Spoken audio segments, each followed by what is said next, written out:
Hello and welcome to State of the Economy. Today we have with us a very special guest, Amitabh Kant, Secretary DIPB, who, more important than that, has been leading the Make in India campaign for this government.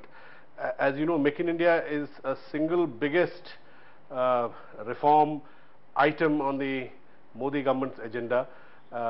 It has many dimensions. It has 25 ministries feeding into Mr. Amitabh Kant's department to coordinate the Make in India process, and to discuss that we have him with us today. Very welcome to our show, Mr. Amitabh Kant. You have big responsibility on your shoulders. It's been a year and more, and tell us a few things about how Make in India so far has worked, because it has so many dimensions. Well, first and foremost, it's important that we have manufacturing as a very key driver of India's growth. India cannot grow at rates of 9 to 10% per annum for 3 decades or more till manufacturing doesn't grow at rapid rates.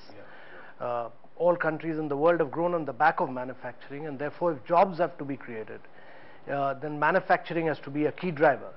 So I think Make in India is very, very critical, very significant for India's growth. To take manufacturing share of GDP also Absolutely, and to create jobs, growth with equity. I think Make in India is very, very critical. So I think one of the key things is being that we make India a very easy place and a very simple place to do business. Over the years, we've made India a very complex, a very complicated, a very difficult place to do business. And the focus of the Prime Minister has been to make India an extremely easy and simple place. So we've been, in the last 8 or 9 months, cutting through red tape. Just cutting through a whole lot of paperwork, procedures, rules, regulation, acts.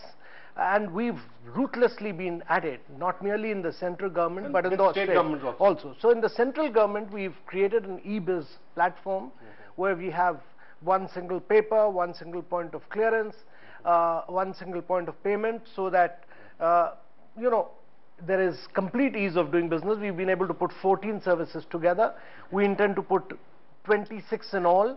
This is work in progress, but we'll integrate all the states also onto this process. And more than the central government, I think we've really pushed the state governments. We've created 98 points. We are evaluating the states against these timelines. By August, mid-August, we'll have the ranking of the states, saying which are the best performing states, which are the worst performing states. So I think a huge level of competitive spirit among states to cut out red tape. And I think this has been one singular achievement of this government in terms of moving forward and making... So in terms of ease of doing business, India has been pretty poorly ranked in the World Bank pecking order. We are 142nd. That's right. And our aim is to bring India down to, what, under 50? So the Prime Minister has given us this task. Is there any change in that ranking? Is it happening? So India has been going down steadily. Last year it was 142nd. The task which the Prime Minister has given us is to make India, bring it in the top 50 in the next 3 years. And we are very, very confident that we'll push India into achieving this. What is it that makes us 142nd, so far at the bottom among 190 odd countries? I mean, what are the 2-3 key issues? What are the low-hanging fruits? Please tell us. So first and foremost, I think starting a business, starting construction, getting electricity. There are 9 different parameters on which they evaluate, but we fare extremely poorly in insolvency, in easy entry, easy exit. We fare extremely poorly in enforcement of contracts. We are 186 out of 189 in enforcement of contracts. Why is it so? In India, it takes almost about 1200 days to get a court matter settled. That means it takes you almost over 3.5 to 4 years. It takes 42% of the commercial contract money goes to advocates. Simply too many adjournments. So I think India's improvement is not merely a function of what the ministries do, what the states do. The judiciary has a big role. Absolutely. The judiciary has a big role. I think very easy insolvency processes, easy entry, But easy we've exit. had an insolvency law for a while, no? Sarfezi Act, etc. We have Sarfezi law, but I think we need to make many more radical changes, which are presently in the offing. Vishwanathan Committee is giving its report, and I think we should see this through this year. So my view is that reaching 50 is doable. India will have to push itself very hard. This will have to be a national challenge. Every single ministry has to be aligned to this process, this task. So ease of doing business has been one key thing. Secondly, I think one of the important thing is that if you want to be a manufacturing nation, India has to be a very important, critical component part of the global supply chain. The value chain, we must be... yeah. Absolutely. You can't isolate yourself and say that you want to be a manufacturing nation. It's not feasible in today's world. So you have to be an integral part of the global supply chain. And I think what India has done in last 1 year... Like China or Taiwan or South Korea. Exactly. Right? So some components will have to be made here. And for that, India needs to open up its economy. And that is what it has done in the last 1 year. It has opened up vigorously in the defense sector, in the construction sector, insurance, pension fund, medical devices. Just about everything we've opened up. So India is one of the most open economies, other than multi-brand retail. India is one of the most open economies of the world. And what we've seen... Are you opening up further? One reads in the newspaper that you're further liberalizing foreign investment limits. No, we've liberalized heavily. I think India today is the most open economy of the world. And any further suggestions that your viewers may have in terms of opening up, we'll be very happy to accept those. But one must understand that India's FDI has grown. Since the launch of the Make in India initiative, FDI inflows into India have grown by a whopping 48%. And this growth of 48% has happened at a time when global FDI has fallen by... global FDI inflows have fallen by 16%. But I noticed, Mr. Kant, that I read this 48%. The biggest growth is in services, I've noticed. The component, if you just deconstruct. We've done the breakup analysis. It's grown a lot in manufacturing sectors as well. Services, of course, it's grown. But manufacturing, the important thing is that manufacturing has also grown. So I think it's grown in a large number of sectors. And the good thing is that FDI has grown at a point of time when there's been a global slowdown. So to my mind, India has demonstrated that it has the ability to attract FDIs. It's interesting you talk about India becoming part of a global value chain, an integral part of global value chain.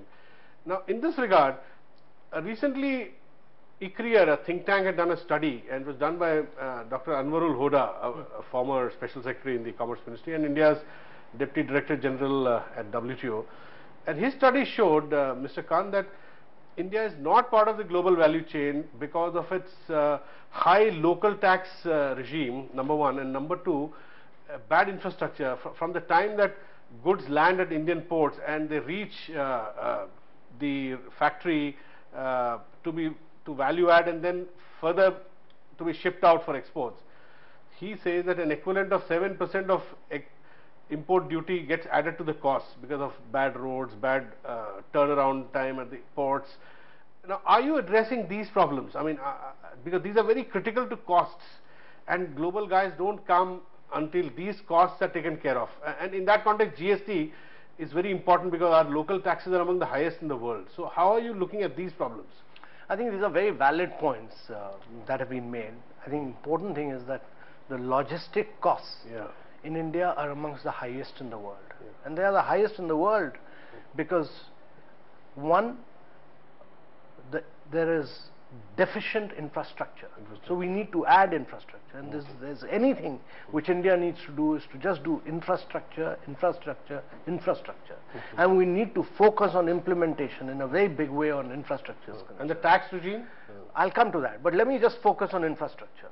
I think there is a big initiative right now presently on in infrastructure, not merely on the road side, but in terms of radically improving our freight corridors, in terms of the dedicated freight corridors, which by 2017 will link up our hinterlands to the ports, and that will reduce the cost. That will radically reduce, because it takes 13, 14 days for goods produced in the northern part of India to reach the ports. They will reach within 13, 14 hours. So that will radically reduce. Plus the development of new manufacturing cities. So the size and scale of manufacturing will radically change with these new manufacturing zones. That's number one. Number two, I think there's a huge focus on improving the turnaround time at our ports. We've, on our side, cut down heavily in terms of the number of processes, the number of paperwork. For instance, on import, it takes about 5-6 days in India. For instance, import and export required 11 forms to be filled up. This government has brought them down to just 3 forms. So I think things were on the right direction. We just need to push them harder. That's one. In terms of infrastructure. But infrastructure, by 2017, 2018, I expect India to become a highly efficient place as far as logistic movement is concerned, with freight corridors, with large logistic hubs coming into India. Secondly is this issue of taxation, and I think it's important that India pushes the GST, and there is a need for vigorously pushing this through to make India a far more easier place and have one common market and GST at the right price points, at the right tax points. And I think if these two things happen, then India is heading for a better logistic movement, far more efficient turnaround time. Third thing, which is very important to understand, is that the world is moving towards large trading blocks. I mean, whether it is Trans-Pacific, Transatlantic, the regional blocks, and India needs to aggressively negotiate and become an integral part of these trading blocks. At the moment, India is not part of any really big trading block. And the way the world is growing, if you're not a part, you've lost it out. And therefore, India has to aggressively become a key participant and necessarily raise your standards, raise your intellectual property regime, and therefore then you gain out of these trading blocks. You can't isolate yourself and then say that I want to be a global player. It is not feasible. Our manufacturers will lose out, our exporters will lose out. India must play this aggressive game, and which is what exactly it is aiming to do. Now, you mentioned GST. Now, do you think a GST which starts at 25% is good enough? Because a lot of analysts say that any single goods and services tax above 18%, which is what now the opposition party is saying, will not be helpful, because the total taxes today, if you total up all the local taxes, work out about 29%, and if your GST is just 25, that means you've kept petroleum out of it, liquor out of it, and a lot of other which states do not want to give up their independent taxation on those sectors. Then does it make sense to start with a GST of 25%? You know, it's been a very, very difficult process for the government to navigate through this GST. You have to get the states on the board. It's important. I mean, it's better to have a GST and then rather than not have a GST. We'll take a small break here. Please don't go and keep watching RSTV. Welcome back to State of the Economy. We are having a very interesting conversation with Mr. Amitabh Kant, who's leading the Make in India campaign for this government. So, Mr. Kant, you're also coordinating with, as you said, 25 other ministries. You're coordinating with the state governments. What is the response? Are state governments, are they assimilating the importance of this this whole project, and do they see the benefits flowing? Are projects coming up? Any big projects that you've seen the last 6 months? Well, I see a huge amount of competitive spirit amongst the states. We've pushed this reform agenda of ease of doing business amongst the states, and I've seen states really working hard. I mean, even states like West Bengal, Uttar Pradesh, they've really tried to work hard. And I think you will see the benefits. Is land acquisition a problem at the moment? You will see several benefits of this. You know, interestingly, recently Mr. Modi, Prime Minister Modi and Finance Minister Mr. Jaitley have said that because of this competitive spirit among states, or to further foster this competitive spirit, maybe the states can look at bringing their own amendments specific to their needs on land acquisition. Do you think that makes sense? See, India needs to amend the present Land Acquisition Act. It's highly complex. It's extremely tedious. it's to my mind too complex. It's not in favor of the farmers. It's not in favor of industry. It's extremely bureaucratic in nature, and it has too many committees, and to constitute these committees and move forward is a 6 to 7 years time frame. There's too much bureaucracy introduced into the framework of the law, is it? It lacks a certain level of clarity as far as implementation is concerned. So India needs to move forward if it needs to create world-class infrastructure. And India needs to do it, and every single country of the world has done it at this stage of its growth and development. You need land for drainage, for sewage, for solid waste, for transportation, for providing access to our farmers, and it is inevitable we do it. Sure. And I think we need to set this right, and I think we need to depoliticize the process of land acquisition, to my mind. And it's important that we are able to make it a far more simple process, which is to the benefit of our own farmers and which is to the benefit of our country in terms of creation of better infrastructure. And I think if the central government has done this, to my mind, it's necessary that the central government sorts it out. But if it is not happening, then you need to just unleash it through the state, through the enterprise of the states, and allow the states to compete with each other, because the states want to move forward. The center shouldn't be holding back the states. And I think we just need to move forward. We are losing too much time. If India needs to grow at rates of 9 to 10%, we are losing too much time. Because there is a view that it's a state subject, land is a state subject, just as labor law is a state subject. And just as Rajasthan introduced some changes in the labor laws, which were subsequently cleared by the president. No, but can the similar process be adopted for land acquisition by some states? Then if land is a state subject, which is what my belief is, then the center should not have enacted such a law. Having enacted such a law, you've created a mess for all the states.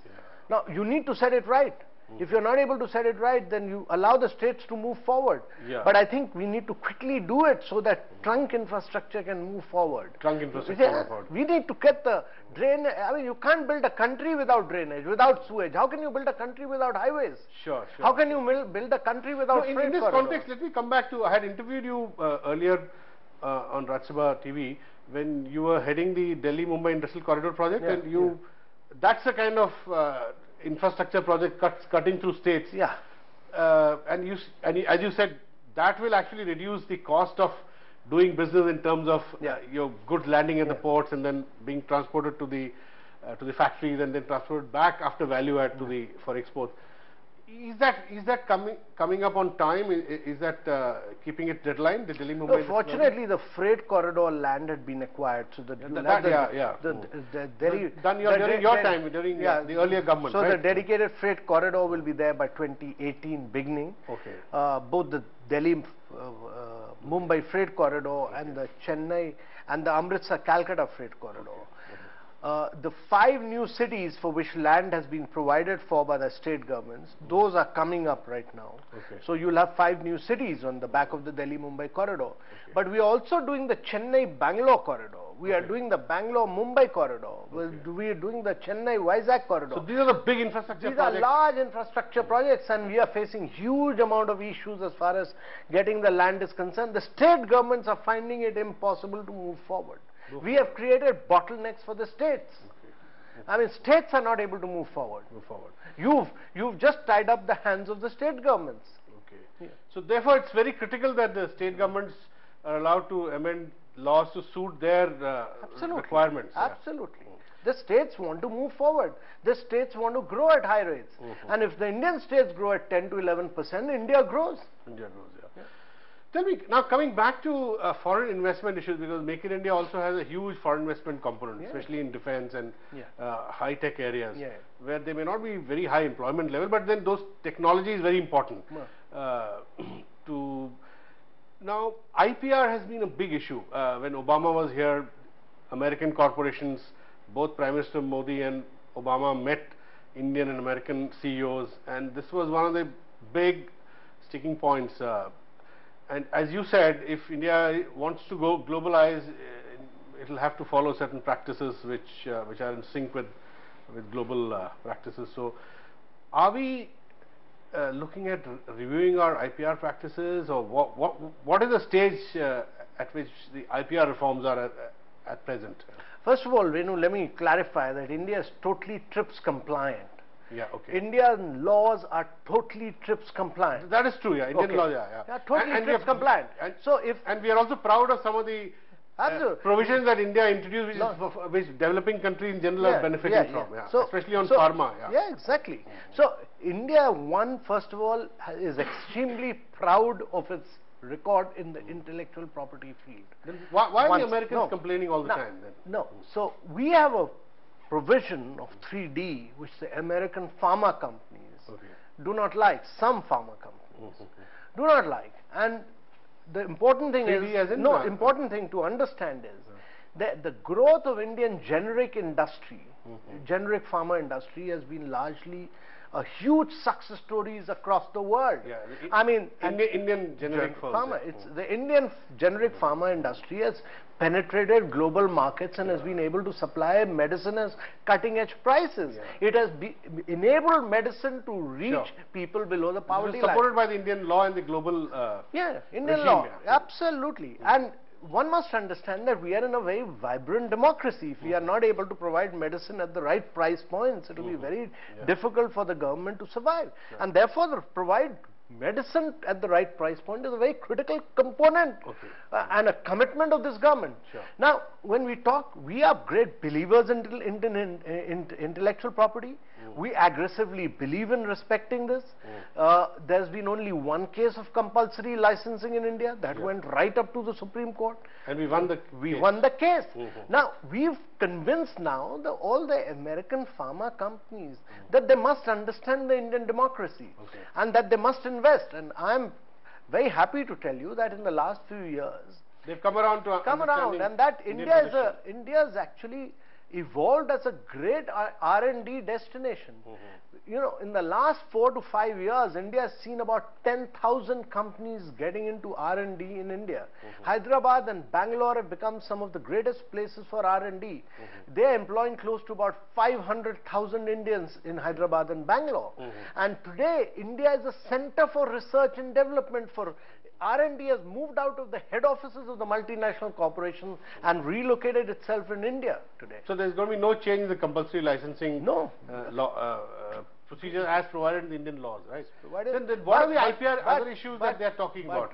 We want our intellectual property regime to be absolutely the world's best regime, and therefore the government has constituted a very high-level task force headed by a very distinguished jurist to draft out a new intellectual property rights policy.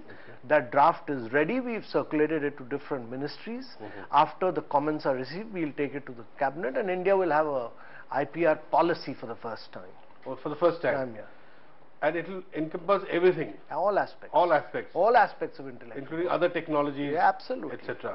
A very dynamic, vibrant IPR policy India will have. Okay. Now, after talking to you, Amitabh, one gets the impression that it will take 3 years.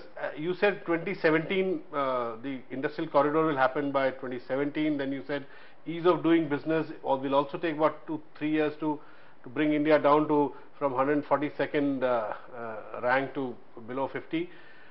So do we take this to believe that by say 2017 end, this Make in India will really the whole framework will be fully in place? Is that what you're suggesting? Let me first say that a lot of things are happening. There's a huge energy, there's a huge vibrancy, there's a completely new dynamism. I mean, you must go and see some of the new investments that have happened in the country. You must go and see the new Daimler plant in Chennai.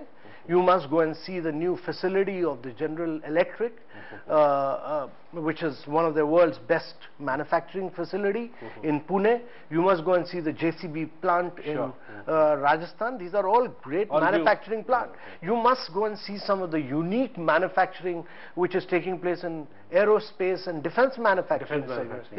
I mean, look at the Skiroski helicopter. Its cabin is entirely made here. Boeing parts, Airbus parts, they're all getting manufactured now by young entrepreneurs in India. So I see a huge, I mean, look at what we've done in defense. Taken out 60% of the items which are through the licensing process out. So I've seen a huge amount of process of manufacturing getting unleashed in India, and I see this on a continuous growth path. That's number one. Number two, a lot of work has been done on ease of doing business. We'll crack this, we'll deliver this, and I think India will radically improve its position. We'll bring it in the top 50. The work on infrastructure is presently on. We've done action plan for the states for 1 year and 3 years on of the different ministries for the Make in India. All ministries are implementing the action plan for the 3-year plan. All these are under the process of implementation right now. So I see a huge amount of action. Now there are legacy issues. There are legacy issues in terms of land acquisition, in terms of consistency. This will take some time to resolve. It will take some time. And to my mind, the direction is right. The course is absolutely perfect to my mind. We'll just need to provide it a bigger impetus, and we are on the right direction totally.